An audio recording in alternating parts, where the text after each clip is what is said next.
Welcome to another edition of the YXE Sports Podcast, Monday, June the 14th. Of course, we are live in Saskatoon at Wendel Clark's Classic Grill and Bar. We're live on Facebook. We are live on the YXE Sports Podcast Facebook page, the No YXE Facebook page, and we're also live on YouTube as well. Beautiful day, a little windy in Saskatoon, Ray Morrison, but how was the weekend?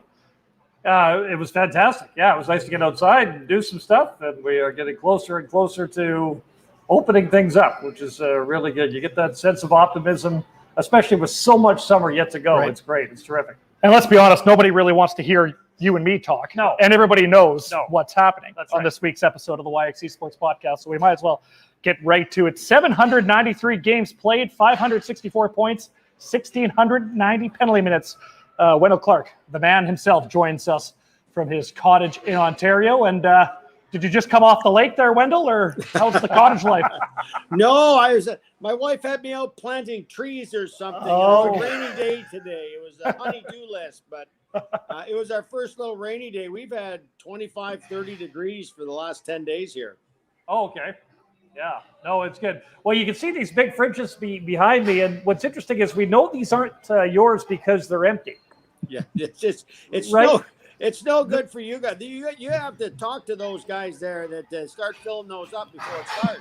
You know what they say about good help, Wendell. It's right, like a good center, but it can be tough to find sometimes. So, no, it's great. We appreciate you coming on. We did want to talk, about a lot of things, but I guess we'll start first and foremost with the Stanley Cup Final Four. Montreal is that Canadian team that gets to the Final Four against Vegas. Islanders are already underway with Tampa Bay, one of your former teams. I guess the Islanders and Tampa Bay are both your former teams, but what have you seen so far? No, it's been great. It's like typical playoff hockey in the NHL. The regular season is one thing. Come playoff time, especially that first round, it gets a lot rougher, a lot tighter checking. You got to play north and south in the middle. You got to try to get the puck there to score, or you're not. Teams that have good, solid goaltending, play defense as a team, they usually end up. And the other big thing is, and it doesn't matter the era, you got to be able to play patient in that 1-0, 0-0 hockey game and wait for your opportunity.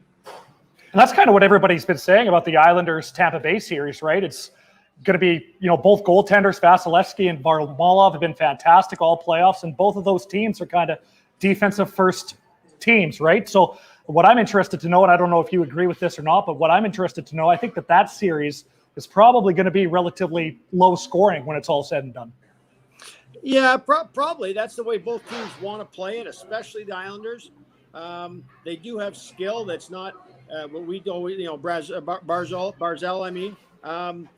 But after that, they have a whole bunch of real good second, third liners that started as first liners in their younger days, and now they're just solid prospects under Trotzy there. He's got them playing a good defensive hockey game, and if you give them an opportunity, they will score because they had that skill set coming up as young hockey players. But they bought into the Lou Lamoriello and Trotz system, and they play hard. They're hard to play against. They play the same every night. They may even lose, but they're still playing the same way. And Tampa, they have the best goalie in the league, probably still playing in the playoffs. Although the guy in Montreal is doing pretty good in the last series, you can't take anything away from the old guy there. He's been unbelievable. He really gives that team confidence. And then Tampa has lots of skill. They don't show it playing out wide open hockey, but they have a lot of skill in that lineup. Yeah, they really do. And guys like Goodrow, I mean, you might not hear from him for a game, and then all of a sudden he's good for, he can be really good along the wall and can be good for 2 or 3 points. And that's kind of what we're seeing out of Montreal a little bit here as well. Is we were talking before we came on about, how Dom Ducharme has his first line guys playing 16 minutes, and some of the fourth line guys, they're not playing 7 or 8; they're playing 13 or 14, and that's worked out really well too.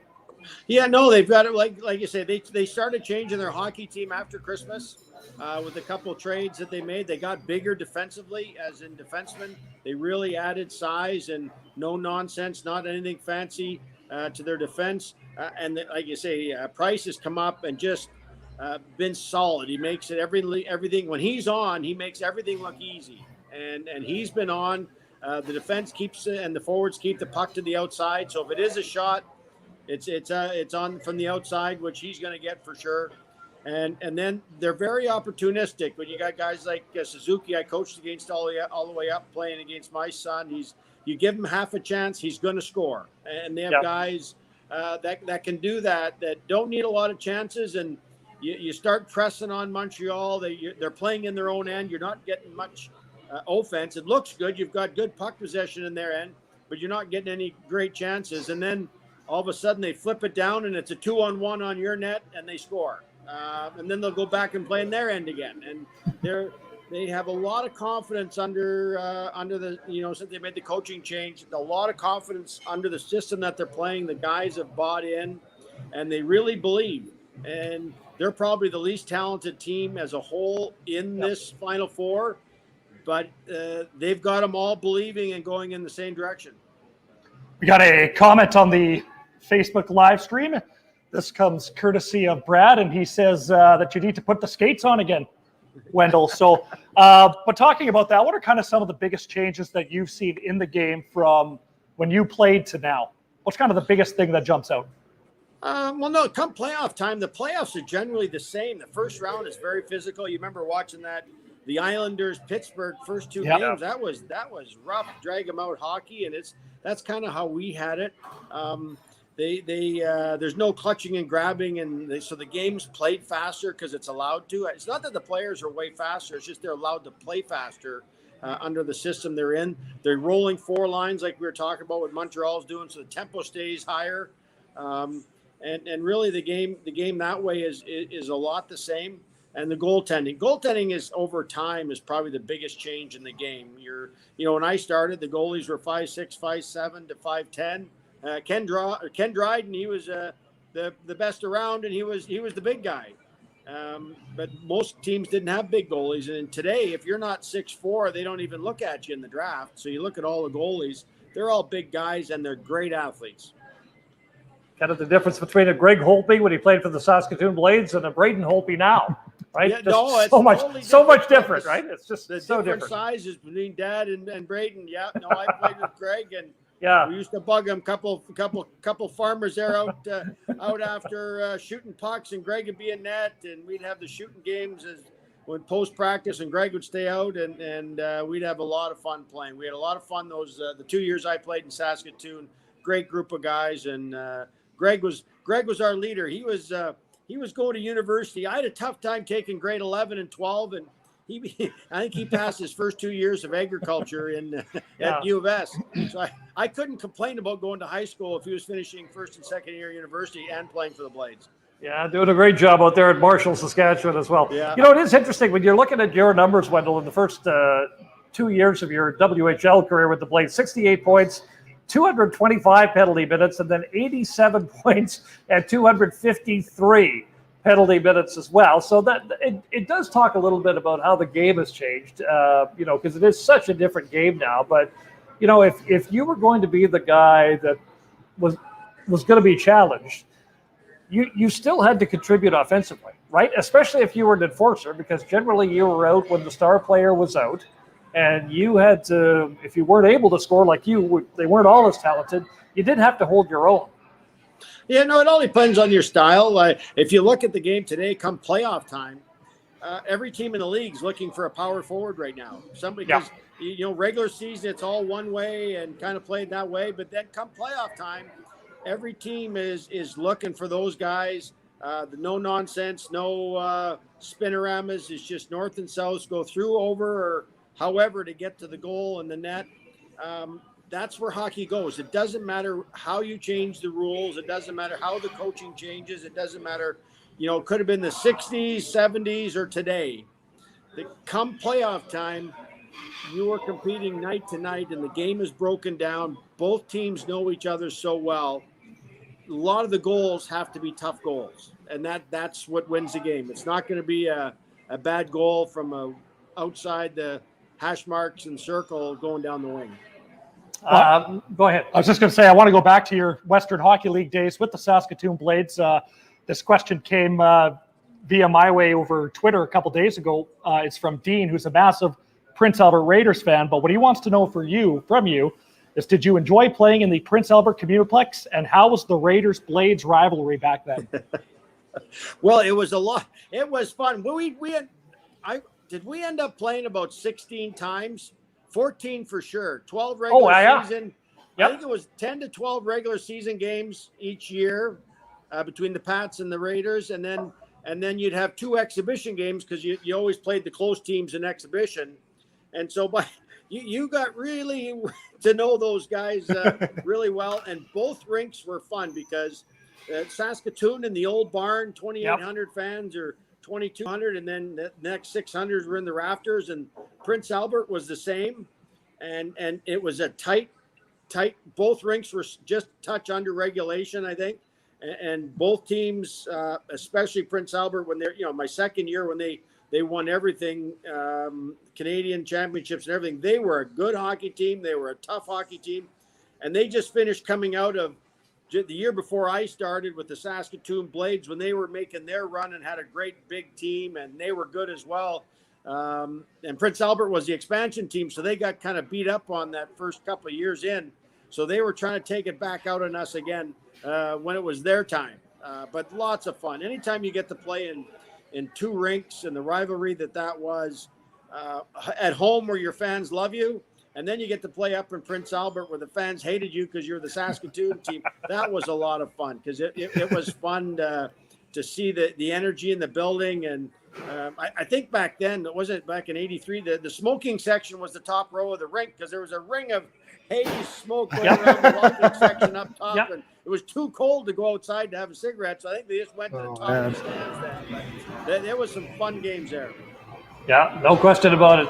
It's interesting too because I was just thinking about 1993, and I know everybody talks to you about 1993, and your NHL career is so much more than that. But that 93 was the last time a Canadian team won a Stanley Cup. So you being an absolute Leaf lover, are you pulling it all from the Canadiens to kind of win a cup here, Wendel, or would that be great for Canadian hockey as you see it, or do you not? Does it not matter? Do you see them wearing solid blue? There's no red in here. Gotcha. No, you always want the best teams to play well and win. And it doesn't matter whether for being a hockey guy, you just want the teams that play the best to win. And you earn your breaks. You earn the lucky bounces. You earn the breaks. When people always talk about lucky bounces and breaks and what happens, hey, those teams earn it. They've done something along the way to earn it. And that's why they're there. Sometimes they got lucky in this. I said, you're not lucky. You earn your luck. And Montreal earned it. They got through the Leafs, which they weren't supposed to get through, and they come back. You won 3 in a row, and then I thought Winnipeg could have been the dark horse really out of the division. I thought they had the best goalie in the North before the playoffs started. Yeah. And I thought, they were going to be out physical Edmonton, and that was going to be a tough match for anybody in the next round. And Montreal handled it. They played that patient game, and then by start of the third period, they score and they're up 1-0. And the way they're playing now, they're a really hard team to play against because they have confidence in playing at 1-0. They can play in their own end, give you nothing, and they've got a lot of confidence in that right now because the goalie's playing, Pricey's playing unbelievable. So, and the defense are big. They're hard on you if you're around the crease. They keep you to the outside. So, kudos to them. They're playing well. Whenever a team has kind of a long layoff in the playoffs and maybe they don't perform up to expectations and lose a series, that's always kind of one of the questions, right? Did the longer layoff hurt a specific team? In your playing career, how would you guys kind of deal with a longer layoff between playoff series? And do you kind of believe in any of that or not really? You know what? The perfect is about 6 games. Really, it really is. If you can play 6 games, you get the extra day and a half. So you get the rest, but then you don't get out of that groove of playing. And it really is something. Like Tampa would have been out of the groove a bit, I think, that look in that first game. They'll be better game 2. Montreal will wait and see what happens in that one. It's sometimes better to play 7 and just keep playing the next 48 hours later because you're already in that momentum, that groove of playing, and sometimes that's better. But if the next series is a 7-game series, you wished you had those 3-4 days in between to get some bodies rested up. And it really probably is the difference is, and we don't know that as fans, is who's banged up and who isn't. You know, a lot of players are still playing, but they might be banged up, so they need the 5 days or 4 days. So that's the big difference, is who's banged up in the playoffs and not. Of course, we are live at Wendel Clark's Classic Grill and Bar with the man himself, Wendel Clark. And just a reminder, you can come on down to Wendel Clark's Classic Grill and Bar in Saskatoon for each and every NHL playoff game as we get down to the Final Four. $5 drink specials for in every NHL playoff game here at Wendel Clark's Classic Grill and Bar in Saskatoon. So big thanks to Doyle, Gary, Byron, and the team for always the awesome hospitality. Are you looking for something great to do near Saskatoon? You want to get out of the city and bask in Saskatchewan nature? Take the family or friend out to the Petrovka Orchard. They have a great cafe that serves homemade food, a beautiful store full of gourmet apple and other local products, and a large variety of ice cream treats. After you fill your belly, you can take a walk to the riverfront beach and enjoy the most beautiful walking trails around the apple orchard. Only 40 minutes north of Saskatoon, right on 12 at the base of the Petrovka Bridge. They're open 10 to 6 daily. The cafe is closed on Wednesdays. You can check out their website for more information at petrovkaorchard.com. Of course, we are live with Wendel Clark, and I want to get back to a comment earlier that was left on our Facebook stream from Steven. And this is interesting. I don't know how many people actually know this, but Steven thinks it's interesting that Wendel played defense for the Blades and then you transitioned to forward. Take us through how that all came about. Yeah, well, really, I was at I got invited to World Juniors in my second year junior there. We were in Belleville, and I thought, remember TSN used to show people getting cut at 7 a.m. in the morning? Yeah, the hotel rooms. Yeah. I used to think that was so archaic. I said the first, all these players that go to try out for Team Canada, they've never been cut before. So the first time they get cuts on TSN live at 7 a.m. Well, I got one of those phone calls, the 7 a.m. phone. So I thought I was getting cut, and I got called in, talked to Terry Simpson and Sherry Bass and the manager. And they said, if you want to make the team, will you play forward or defense? Because we want to take extra defensemen to Finland for the World Juniors. But you might be playing quite a bit of forward because that's where we're going to put the fourth line is the extra Ds. So actually it was John Miner with the Regina Pats and myself with the Blades. We switched off playing forward and defense at World Juniors. And so at World Juniors, I played 3 games forward and 3 games defense. That was the first time I played forward. And then I got to Toronto Maple Leafs after I got drafted. I looked at the dressing room door and they said left wing. That's when I found out that I was going to be a forward. It's just that simple. Eh? Yeah, I guess so. No discussion about it. Can you see how many agents are involved right now? If they said that to Austin Matthews, you're going to play left defense. Yeah, absolutely. Draft day. What do you remember about going first overall? No, I had the shortest wait out of all the guys sitting in the crowd. So that's that's true. Yeah. It was exciting. Probably, and a lot of the stuff that I've done since started from the draft day. It was the first time the NHL draft wasn't held in Montreal, and it was in Toronto at the Convention Center.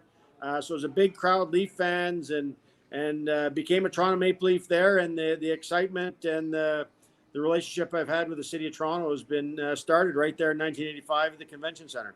And what was kind of that like? Because obviously you grew up in Calvington, right? So you're a Saskatchewan guy through and through. You played 2 years with Saskatoon. So what was it like for a kid at that time to go from Saskatchewan to the bright lights of Toronto?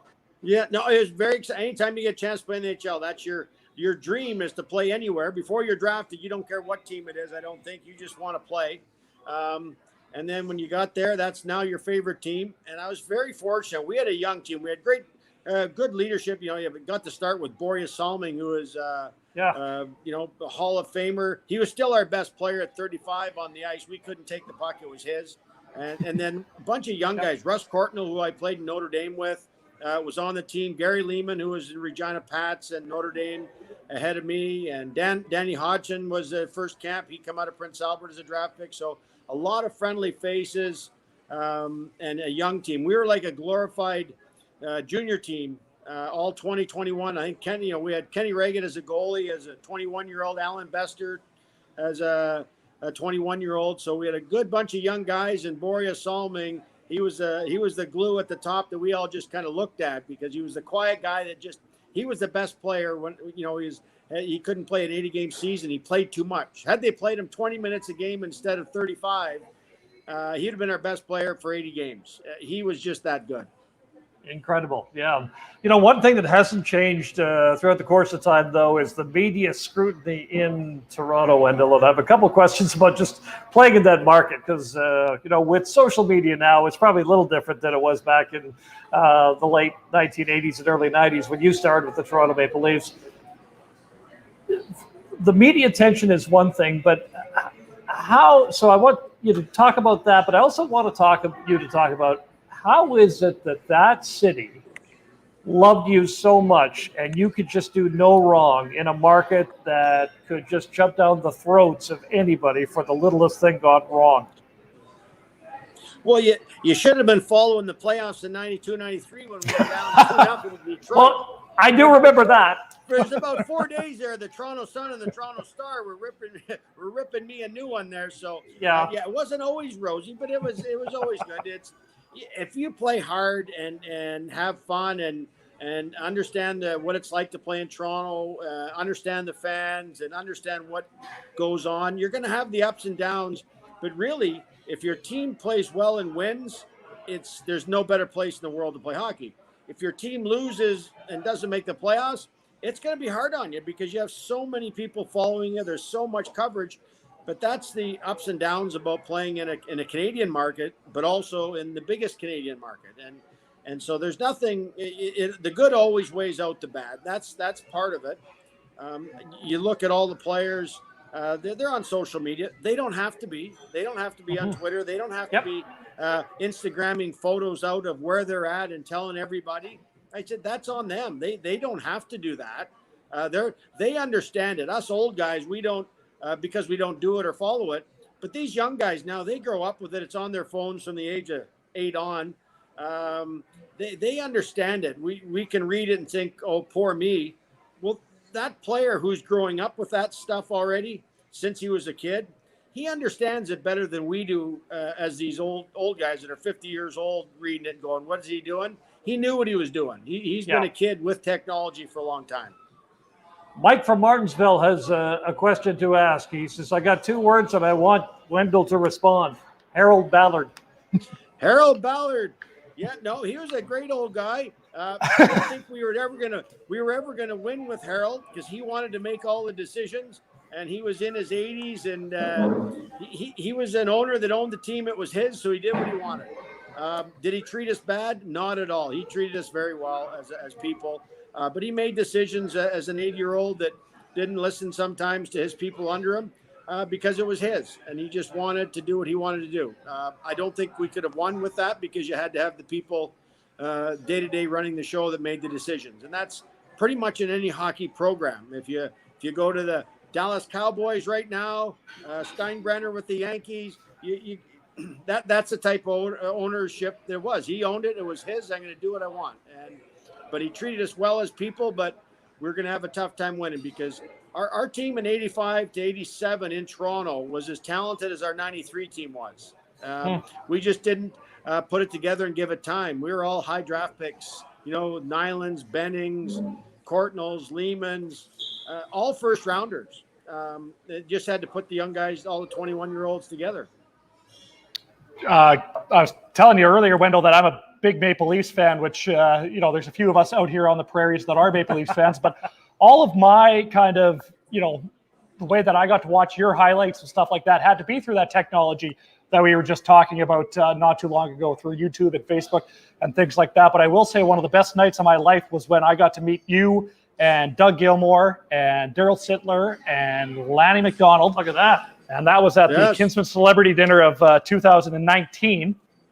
So that was a great moment for me as a big Leafs fan. But the other thing I wanted to ask you about was the Maple Leaf Gardens, right? Because again, technology, that's the only way I've ever been able to experience the Maple Leafs Gardens is by watching old games on YouTube or whatever. So how fun was it to play at a rink like that?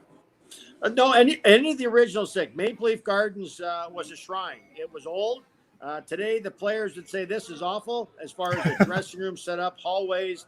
But when you got to play in the original six, Toronto, Montreal, Chicago, Boston especially, they were awesome to play in because the crowd was right on top of you. Remember Maple Leaf Gardens, the sideboards, the glass was only 2 feet high off the sideboard, so the fans could reach over and touch you when you're playing the puck on the sidewall.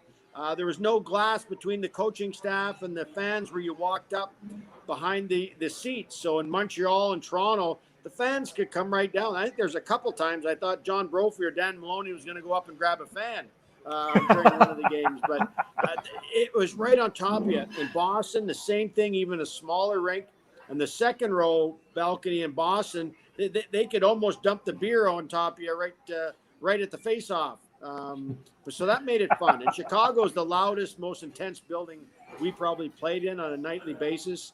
That building and that crowd was wild, and they loved their sports in Chicago. So it was a fun building to play in as well.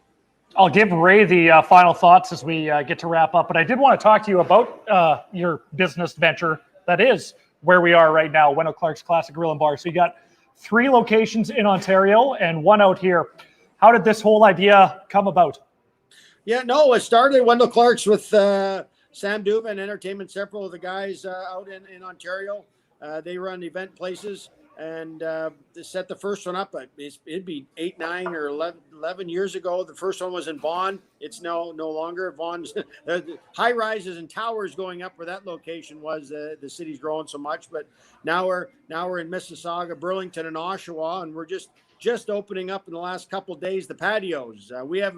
We've been shut right down totally all for pretty much 10 months. So they're just waiting to get started out here, and it's been a fun thing post hockey. Got to be involved with, get to meet some great people. The guys in Saskatoon that run the Wendel Clarks. They're first rate. They know what they're doing, how to serve, and they're such great people as far as people, and that's what keeps people coming back. And at the end of the day, I like food and the odd beer.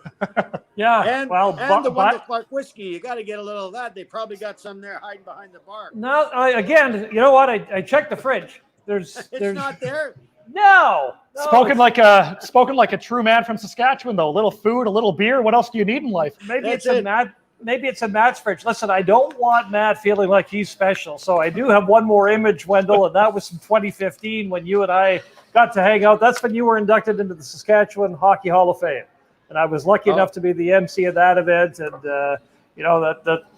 that love for you when you played for the Blades and then went on to play in the NHL in Saskatchewan has always stuck. And I'll never forget that induction. So I guess my final question for you is, what's up for the summer? And are there going to be Wendel Clark celebrity sightings in Saskatoon here before hockey season starts up again? Yes, hopefully.